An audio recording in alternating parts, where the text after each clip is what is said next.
Okay,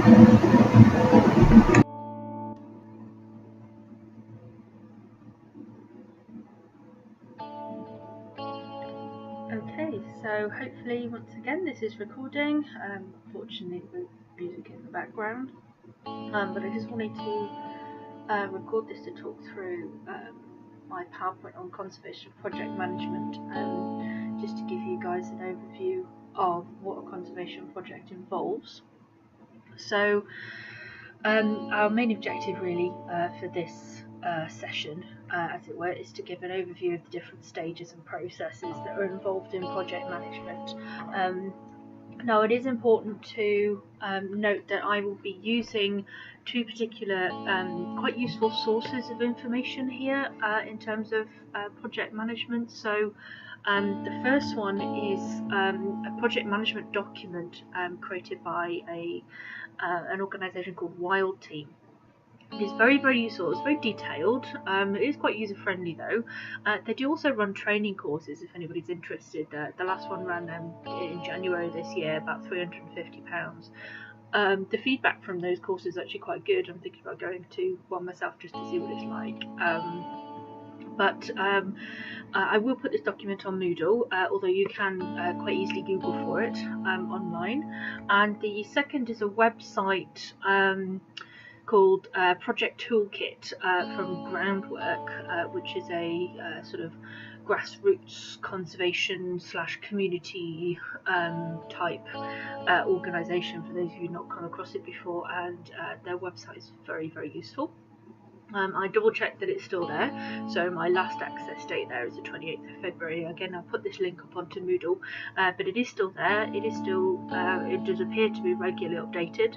I couldn't find anything particularly from 2018, but there are sort of news updates from sort of June last year, so it is quite a regularly updated website, so particularly useful for project management. So first off, a bit of key terminology. So this is from the Wild Team document.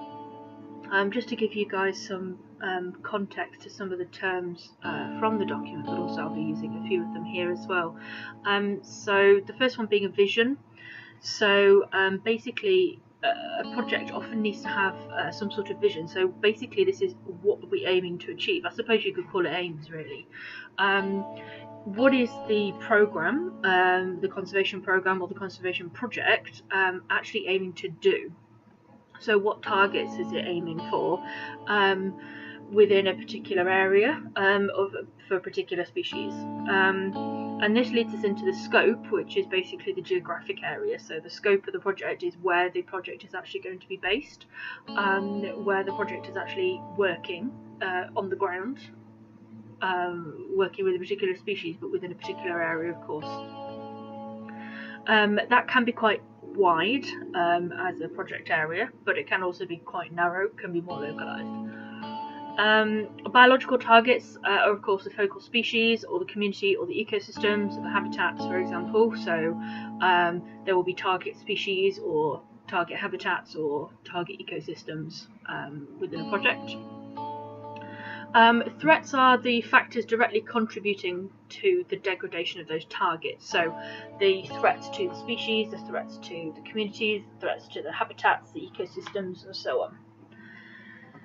Contributing factors, so these are factors which are influencing the threats. So they can be things like human activities, attitude of a community, or lack of knowledge, for example. The results are of course the desired result of the particular project, so they will need to be stated and they'll of course be measurable. So what results do we actually want from the project?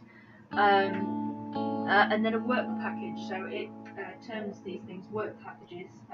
Basically they're just particular activities, little sort of snippets of work, as it were, which are going to contribute to the overall project. So that will become a little bit clearer what they mean by that later on. So moving on to what is a conservation project? Well, we're defining here a conservation project as a short to medium term project aiming to achieve a particular outcome, but they might often be part of a larger scale conservation program. So individual smaller projects might be a little bit wider, and they might feed into a larger scale program of conservation for a particular landscape or a particular species, a particular taxa, for example. Conservation projects, as opposed to conservation programs, are usually quite short, so 2 to 5 years is quite common for a conservation project. And certainly if you have a little quick search for conservation project manager roles on job sites and things, you'll often see that they're usually short-term fixed contracts of about 2 to 3 years, and then maybe with extension depending on funding. Whereas wider conservation programs, it's quite common for them to be 10, 20, 30 years long. The longest running conservation program apparently is the Red Kite project in the UK. So the RSPB claim that it is the longest running conservation project of its kind in the world. So it was set up not long after the RSPB itself was set up, so quite early on in the 1900s. Sorry if there's a bit of noise. I've got naughty dogs trying to get involved in everything I'm doing. The RSPB's Red Kite conservation program, of course, will have had a series of smaller projects involved, and things of course change over time. So it's not very common that conservation projects themselves are particularly long, but a conservation program, which might consist of lots of little snippets of conservation projects. Oh, sorry, the dog is sniffing the microphone. Oh, right, going. Many apologies, it's very unprofessional of me as a teacher. What was I saying? Yes, so these conservation programs can run for a very long period of time. Okay, so sorry, I'll just grab a little sip of water.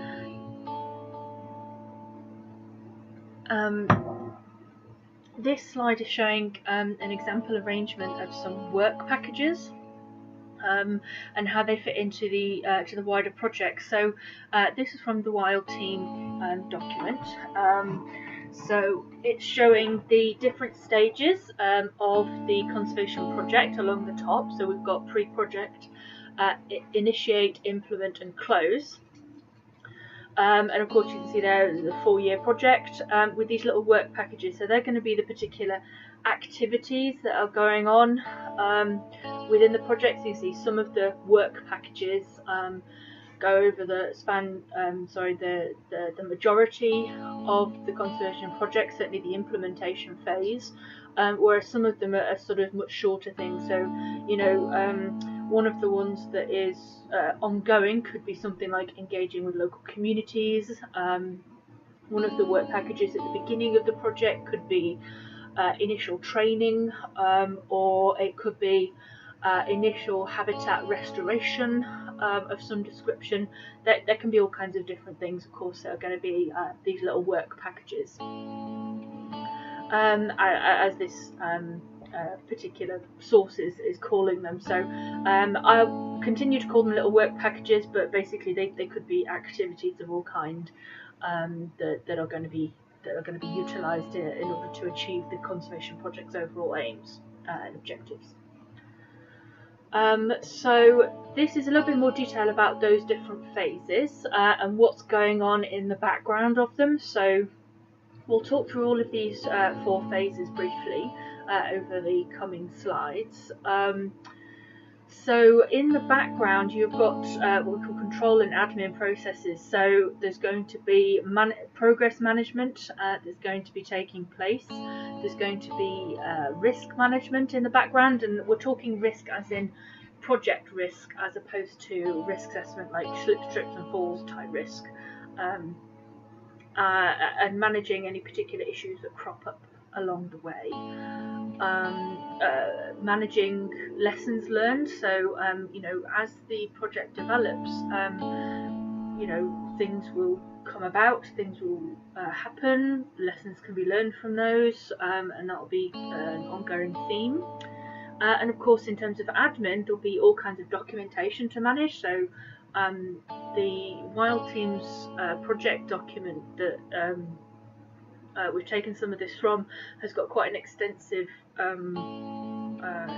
list of suggestions for all the different documentation, how the documentation can be stored, how it can be arranged within a project file, and so on. And of course, lots and lots of meetings that should be taking place throughout the whole process, and the minutes of those meetings and how they should be communicated, and so on and so forth. So quite a lot of administration that goes on in the background. So we'll take a look at these 4 phases now. So the first one is pre-project. So the first thing that needs to be done is, of course, drafting a project plan. So this is usually quite an extensive document, but it's quite basic in that there aren't any results or anything to be presented yet. So this is basically a plan of how the project is going to go ahead, and in particular, that is of course useful in terms of planning the project, making sure it goes ahead. But a project plan is actually required to secure funds. So you can use your project plan to write funding proposals. So funding often comes from a variety of sources. There will be non-government organisations that might have funding available, national lottery projects, there might be government funding available, and so on. So it's quite common for conservation projects to take funding from lots of different funding streams in order to put together a whole package of money to be able to implement the activities that they want to achieve the conservation outcomes that they desire. Once all of the project has been planned, this can then go forward as a conservation project. So you want to secure all of your funding.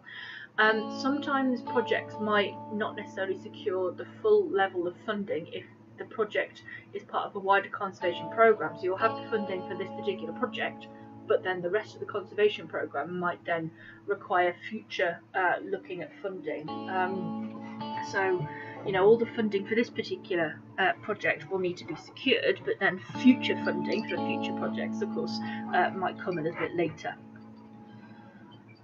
The next stage is the initiate stage, so initialising the project. So the project management team is mobilised, as it were, and various different staff will be brought on board. There might be additional hiring to be made. You might want to get on board teams of volunteers at this point. And it's very key to ensure that there is detailed planning that takes place here. So anything that wasn't put into the initial project plan should be put in here. And planning is the key really to project management success. So we'll have a look at some problems in project management a little bit later in this video. And the planning stage really is the key to success. So it really is important to make sure that the planning is detailed and that lots and lots of different aspects of the project are taken into account. So things like contingency planning, planning for staff absence, planning for bad weather, all kinds of things need to go into this. Inflation, so you might cost out the materials, but then you've got to take into account that the cost of the materials might increase. Inflation might increase them. You might have to secure resources from elsewhere, so you need to plan all that ahead, and of course set up all of your admin. So set up all of your documentation, set up your meeting plans, how the meeting's going to take place, how they're going to be recorded, and all those sort of things. Where you have got suppliers that need to be brought on board, you might want to get contracts from the suppliers, you might want to get quotations and secure your resources. Sometimes it might not be possible to secure certain resources in advance, but as much as possible should be secured before the project actually takes place. And the third phase, the penultimate phase, is the implementation. Now this is usually the longest stage, and it involves implementing all of those different work packages in order to actually deliver the project. So All these different activities are going to be taking place. Often that's over a longer period of time. It takes up the majority of the budget. So the implementation phase can last sort of 2 to 3 years of a 4 or 5 year project. So you know, it's the longer period of time. It should involve regular updates. So regular meetings should take place within the project team, also meetings with stakeholders, meetings with other members of the organisation, not just to report back on the progress of the project, but also to communicate between the teams. So regular meetings are important in making sure that everybody knows what they're doing. Interim reports might also be published, so additional documentation showing how the project is progressing. And there will of course be continual assessment of risk throughout. So again, we're talking about project risk as opposed to slips, trips and falls type risk. And you know, taking your eye off the ball, as it were, is one potential reason why a conservation project might fail. So not continually looking at the potential for new risks to occur during the project, and then obviously to mitigate those as much as possible to ensure the project continues. And the fourth and final stage of the project management is the closure of the project. So the project is closed down, it's evaluated against its initial objectives, its initial aims. The end results are often communicated through an end report of the project. So you know, these are the kind of reports that you'll be potentially evaluating in your case study assignment. And you are going to, of course, then demobilize the project team. So you know, people are going to be debriefed, as it were, and the project will be closed down.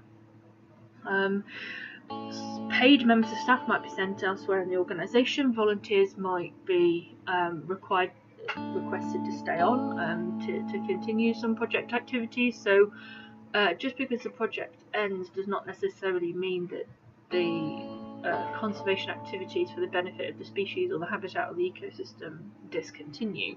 Of course, this project might be, like I said, part of a wider conservation program. So often, you know, this will feed into something else.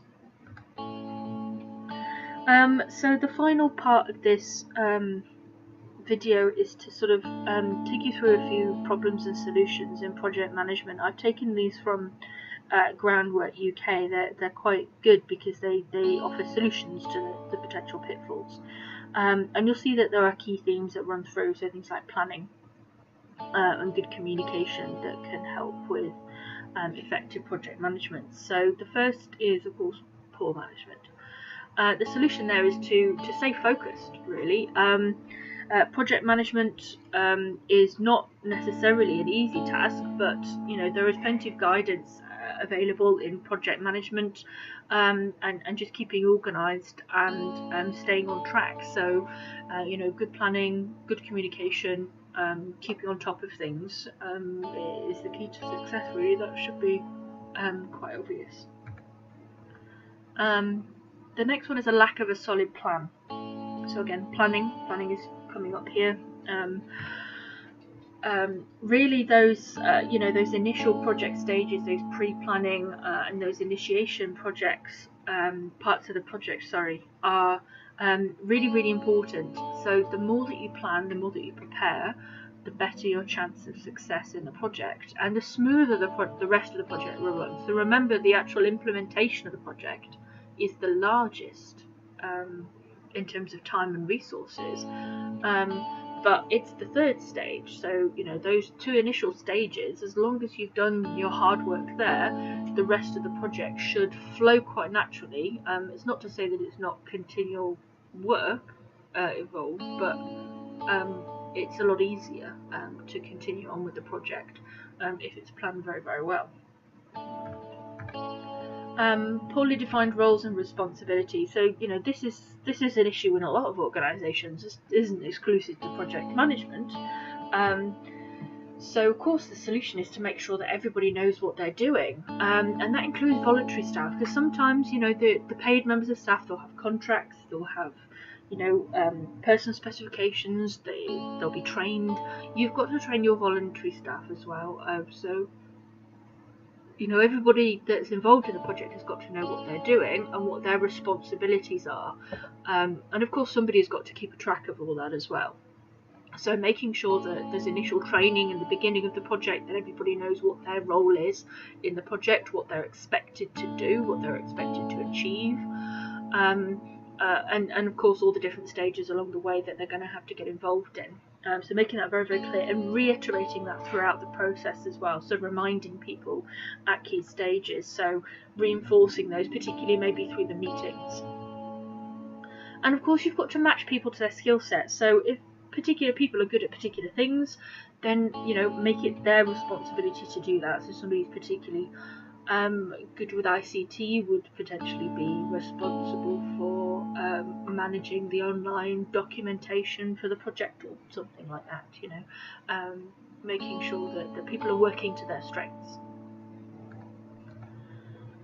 Weaknesses within the team. So we all know that working as a team can be very difficult. I'm sure you've had some challenges in working as a team in some of your different assignments that you've had throughout the years during your studies. You know, group work is hard, so this is always going to occur. You know, everybody doesn't always get on together, but good people management is quite important. So keeping an eye on how people are getting along, maybe shifting people about if maybe they're not getting on quite as much, maybe pairing up people or grouping people together who complement each other well in terms of how they work. You know, you can mitigate that. You're never going to get everybody to get along, but it is possible for people to work together who, you know, maybe they're not best of friends, for example. You know, so a good project manager is gonna keep on top of that.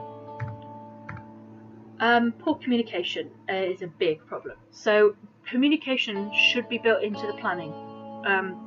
You should know how you're going to communicate within the project and, you know, outside of the project. So how are you going to communicate between your members of staff, between your volunteers, between your contractors, between your suppliers?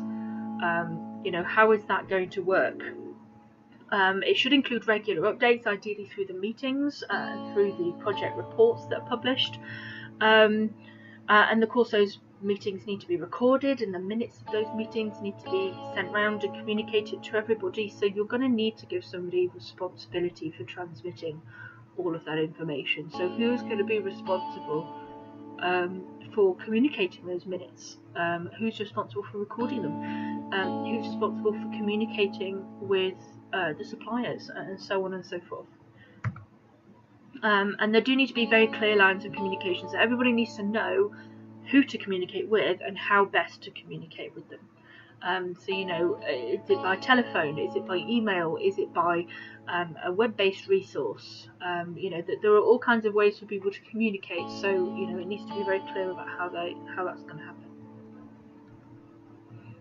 Overrunning schedule and costs is a potential issue, but of course, if you plan properly and you have contingency planning within your initial pre-planning stages, you are going to mitigate quite a lot of this.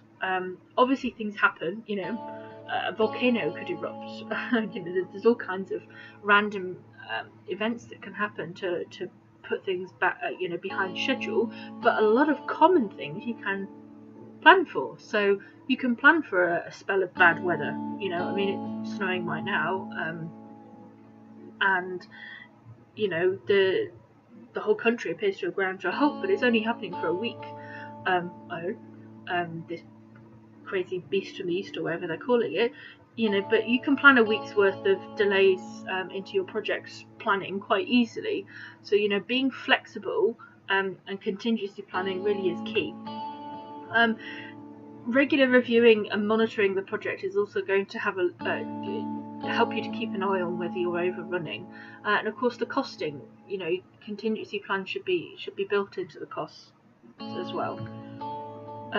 and certainly don't allow things to escalate. So if something crops up, leaving it often means that it will escalate, the cost will escalate, the overrunning will escalate. So it is a big problem, and starting off with a few days delay, if you don't fix that issue, that can then become 6 months delay, which is of course not going to help anybody. Another problem is scope creep. So you've got to keep on target. There might be things that occur that you think, oh, I really want to help with that, but if it's outside of the remit of your project, you need to keep on track. You need to keep on track with your project.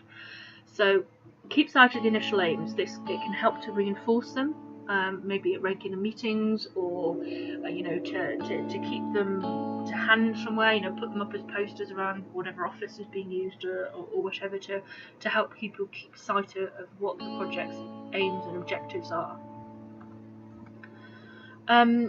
Another problem is having undefined objectives and goals. So of course these should be planned. It should be very clear what you're hoping to achieve.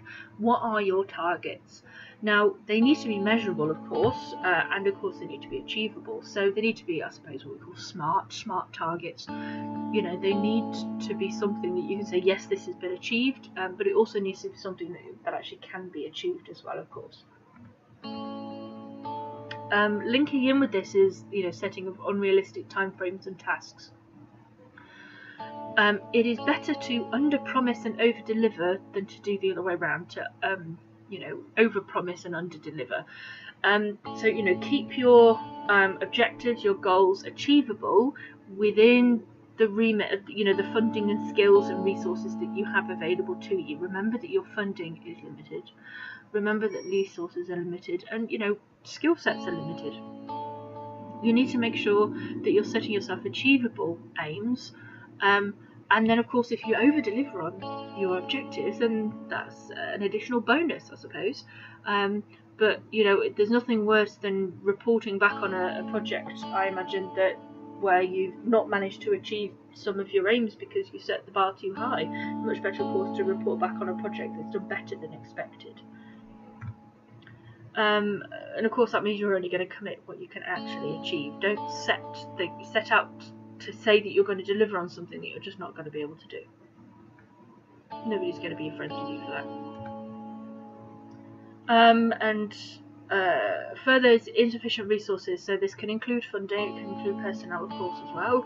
But really what you should do is secure your funding before the project goes ahead. If there are aspects of your project that are not yet, for which funding is not yet secured, you really should be going ahead with your project.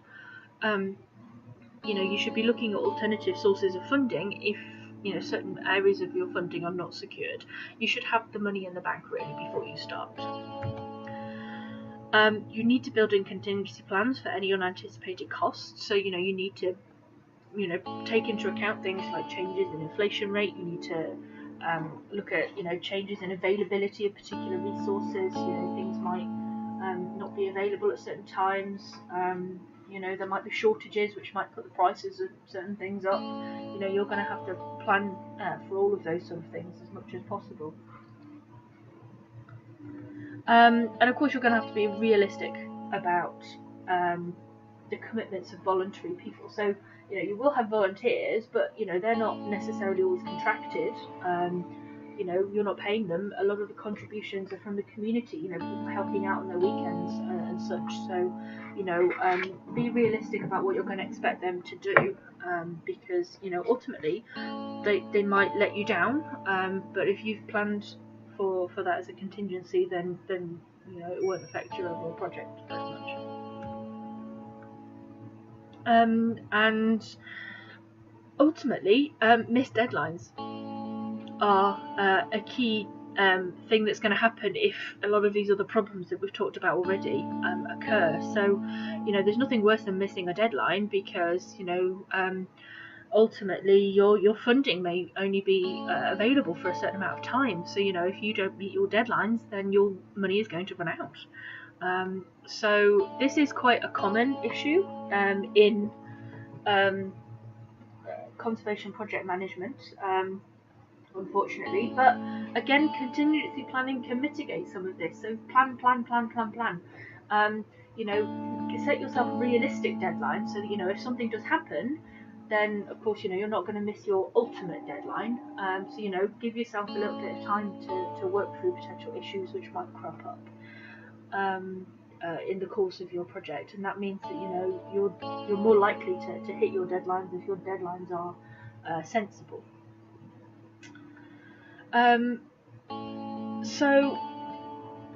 I've come back across this. I've got a duplicate slide here. So to just reiterate missed deadlines, just in case you missed that previous slide. Sorry, and then I've just skipped way ahead. That's the end of this video cast. Hopefully you found it useful having me talk through these things. You know, heavy dosing of Lemsip and paracetamol and things like that has helped me get through it. But I hope that it helped you to put into context some of the key themes of project management. Of course, the main one being plan. So next week when I'm hopefully back, and hopefully the Easter's gone, or whatever it is that they're calling it, we'll take a little look at some further aspects of project management. We'll have a look at another few case studies. So I've got a butterfly case study for you to have a look at. I've done another little video, hopefully, which will work. And we can, of course, put all of this into context with your own assignments. So, oh, sorry, my dog just pressed the key. So you're, like I said, please do feel free to message me about your assignments, so I can take a look at drafts and things by email. Hopefully you will see that you know, a lot of these aspects are present in the projects that you've chosen for your case study, and you should be able to take a little look through our case studies next week with a critical eye. So thank you very much for listening. Hopefully this has worked for you, and again, apologies for interruptions by my canine companions. They're incredibly naughty, and apologies for background music and any other background noises that have occurred in this video. I'm not the most experienced with doing this sort of thing, so these are some of my first ever sort of screencast videos. So hopefully it's worked well, and you've been able to follow this through to the end without too much hindrance. So thank you for listening.